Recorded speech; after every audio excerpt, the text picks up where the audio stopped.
I am here with Jeff Dorhauer, one of the way I describe him, OGs of the shootout. And as a part of this series about all things shootout, FAQs, the reasons for the move, what you can expect at the new location, I figured we needed to dig deep into the history of the shootout. And one of the key people that I couldn't find any better to interview is this man right here. So Jeff, thank you first of all for being here with me. And I'd love for you to kind of give an introduction to yourself and how you got involved with the shootout as it began from infancy, right? Okay, gladly. My name's Jeff. Obviously, I love your name.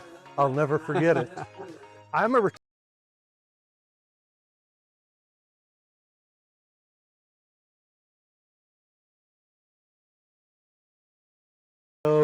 got bored with retirement because my wife refuses to slow down.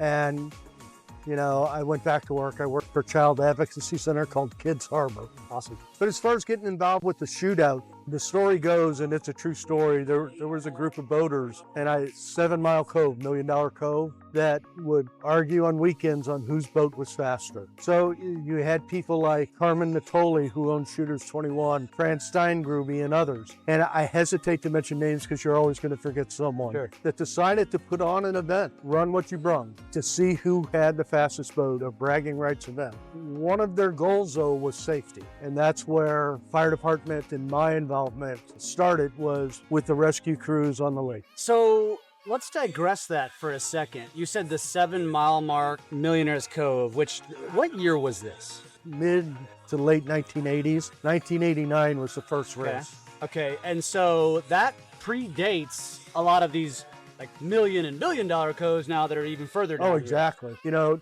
7 Mile Cove used to be Party Cove. Again, we're talking 35, 40 years ago. It doesn't feel like it's been that long. I know it doesn't. That's wild. Okay, so you got a bunch of guys with fast boats sitting in the bars, sitting on their docks, arguing about who can go faster. Had they had some like non-sanctioned racing that was going on before they decided to make this official? No, this was the first race that had happened at the lake to my knowledge.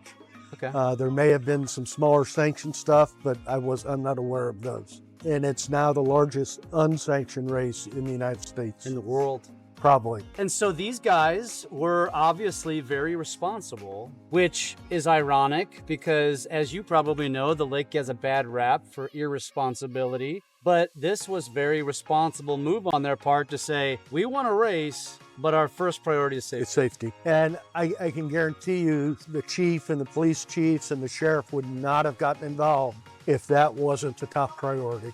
That's awesome. So it starts by them reaching out to the police, the fire, which one, and then where does it go from there? They put on first race. They set up the course, they set up the rules, and ironically, the majority of those rules stay in place today. No way. That's how well thought out those first events were in regards to safety. So was the original course a mile? The original course was a mile. Okay. And it's down to a 3/4 mile Correct. now. Yep. And originally you would run down the course for speed. You'd turn around and you'd come back for a second speed. Saturdays was test runs only, time trial. Okay.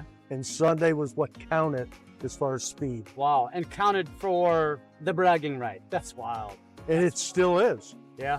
Now, we did hit a time where we brought Powerboat magazine on as a sponsor, where the Top Gun on the December issue of Powerboat magazine had their boat featured on the front cover. That's cool. Which you can't put a price on that. Yeah. Well, I'm sure it's a hefty price tag. Yeah. That's awesome. So year one occurs. How many boats were involved? How much planning went into it? Was there charity involved, or was it just strictly? Well, now you're making an old man really think here. I can't tell you how many boats were involved. I believe Randy Sissom, the owner of MTI, was the winner that year. No accidents, no injuries, and charity's always been a factor in it. It was somewhere around year 7 where the charity chosen was water rescue teams with the fire department on the lake. And at that point, we started taking more and more control until we took ownership of the event. And the fire departments actually ran and owned it until 2018. So from when?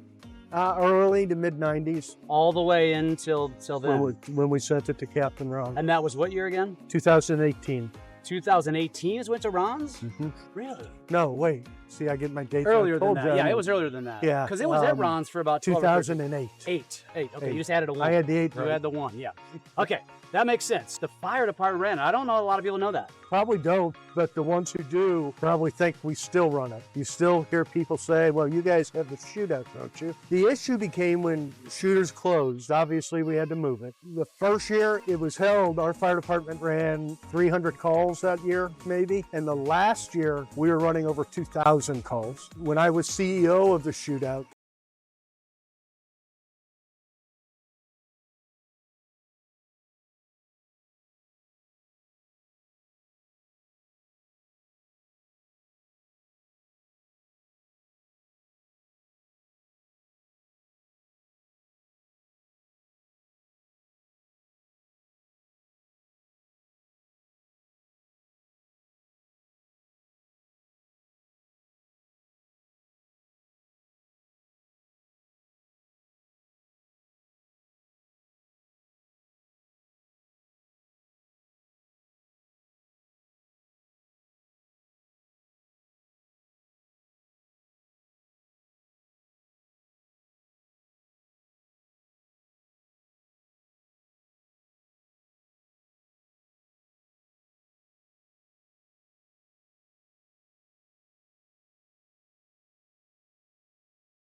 this is the last year we're doing this. Really? And we saw the financials coming in, where they're making $700,000-800,000 right now to give to charities.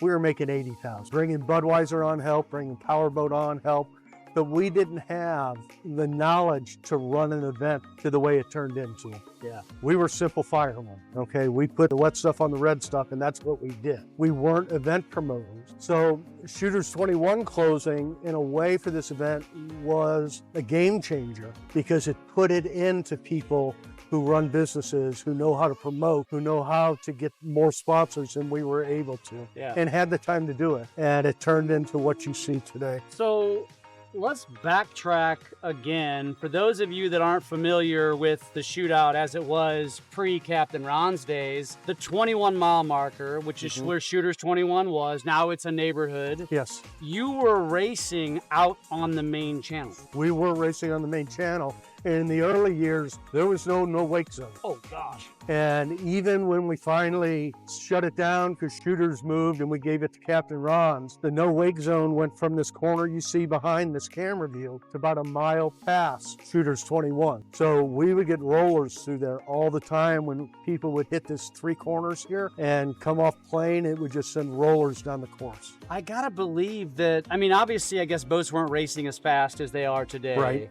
But did that create a higher frequency of accident? No. In the years that I was involved in the shootout up to 2000, well, ended in 2007, I can remember 1 accident on our course. Wow. And was that due to just the lower speeds back then, or what would you say? Well, when you talk about the lower speeds, that also came with boats that weren't equipped for higher speeds. Speed plays a little part of it. I just think it was safety on everybody's mind, including the boat drivers. And they've had 1 incident out of Captain Ron's, but they hold that same safety standard for all the years that they had it. Yeah, yeah.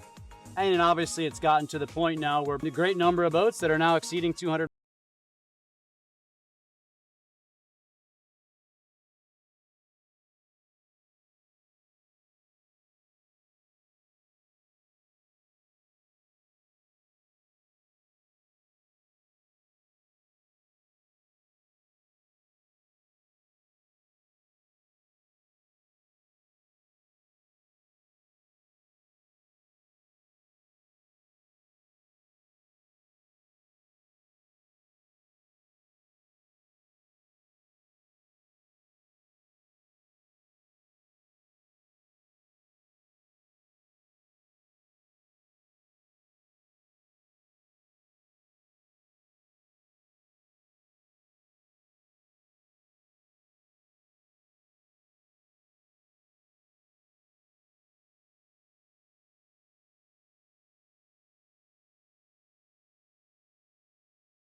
Did you still stay heavily involved in it when it went around? As an advisor, I did. Okay. We told Ron when he took it over, we had the name copyrighted, Lake Rescue Shootout, that we weren't releasing that copyright until we saw what he could do. And that first year he put that event on, you know, we went to him and said, hey, we're releasing the copyright, this is yours. You did a good job. He did a great job. That's awesome. That's awesome. So from your perspective, having seen it at the two locations and the original versus what it kind of evolved into, if you had a choice, which one would you prefer? Which one would you choose? Well, that's a hard one because I would say original because you can see it from the land, which is a huge selling point. Yeah.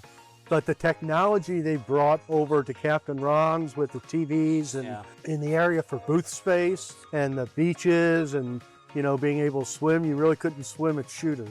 Yeah. I would say that location. So for different reasons. For different reasons. Which leads us to the new course, which strategically is right over our shoulders here. We're sitting here at Dog Days, which is now the new home of the new location, right? So just beyond the bridge there, it's kind of T's basically, and the top of the T is going to be the race course. Exactly. What are your thoughts on this change? If you look at logistically, and first of all, let me say Captain Ron's did an amazing job. Change is tough, takes some getting used to. Yeah. But logistically, I like it. You have 2 4-lane highways running by the event as opposed to 1 2-lane, which helps with traffic, which helps with emergency response. You have a hospital 2 miles from us, plus you can still land life flight and fly to Columbia if needed. So I think safety-wise, as far as the logistics side of it, it's better. Sightlines is no different. They're going to have to put monitors up. You're going to have to, if you're on land, watch it from TV. Until the development over there gets done, you have less opportunity for booths here because you don't have the real estate. And by development, you mean Oasis? Yes. You know, once Oasis is up and running, once that hotel is up and running, I think there's no doubt that this is going to be probably the best location you could choose on the lake. Yeah. And there's more to it in the sense that the proximity to industry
before their lives, I guess that's one of them.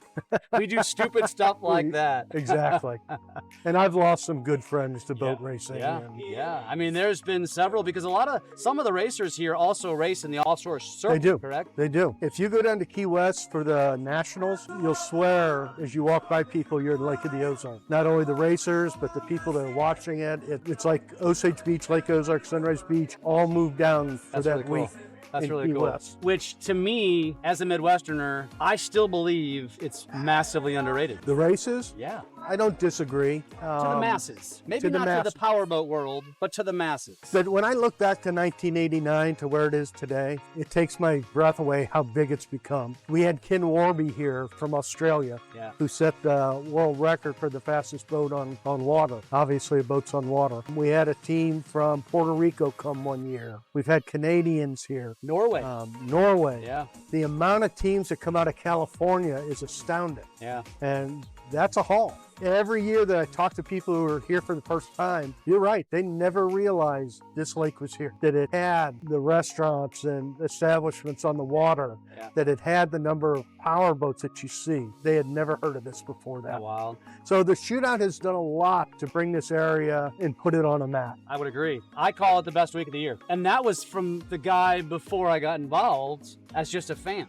I was that excited for this week every year. And I've only been coming to the lake since 2012, so I'm a late comer. Late comer. Yeah. So 2 more questions. The first one is to the fan who's pissed about this move. We know that the fan who's primarily excited about it because now it's probably closer to them. The person who's pissed is probably pissed because it moved away from the west side. Okay. Moved away. How would you respond to somebody who says this is a terrible move? First thing I would ask them is what they liked about the race. And if it's being there, they can be here. If it's a charity, we're making the move to make more money for charity. Again, we talked about change is hard, but sometimes change is necessary. Yeah. And I'm not on the board. I don't know why the board made these decisions because it was a successful event. Yeah. But the key points we talked about, safety, this is a better choice for that. So just give them a chance and see where it goes from here. Yeah. How about this question? To somebody watching this who is either passively knows about the shootout or has no idea what we're talking about, how would you describe it to them?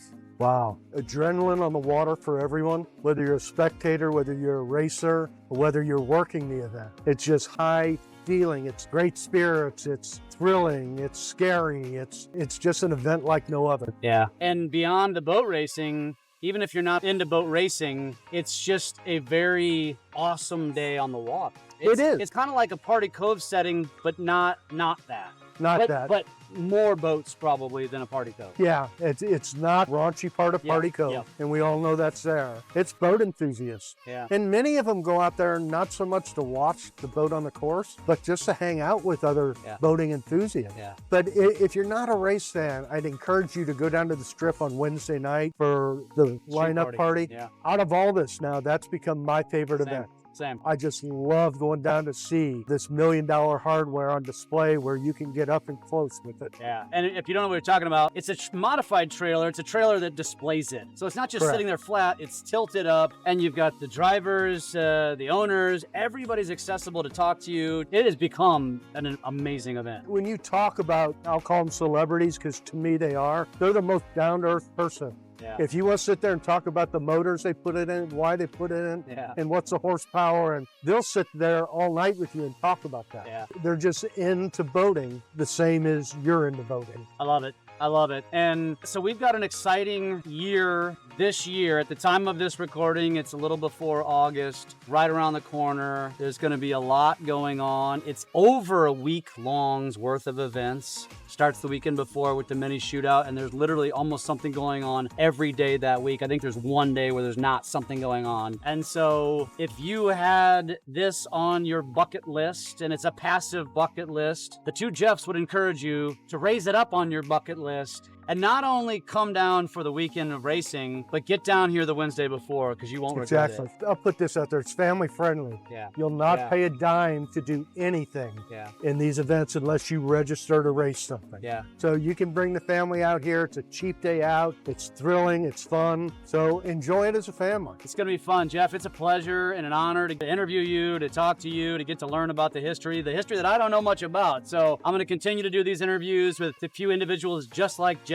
who have a really deep history with the shootout, and we're going to continue to shed some deeper light and hopefully a lot of positive light on the race that is really bringing so much recognition to, in my opinion, Jeff, the greatest lake on the planet. My opinion also. Love it, man. Yeah, thank you. Thanks, brother. I hope you enjoyed the first of several videos dedicated to this incredible event. Jeff is truly an OG and a cornerstone to the event that you love. If you're not already, make sure that you're subscribed so that you don't miss one video. We've got a lot more to come, so buckle up, stay dialed in, and we'll see you soon for more Shootout and Lake of the Ozarks content.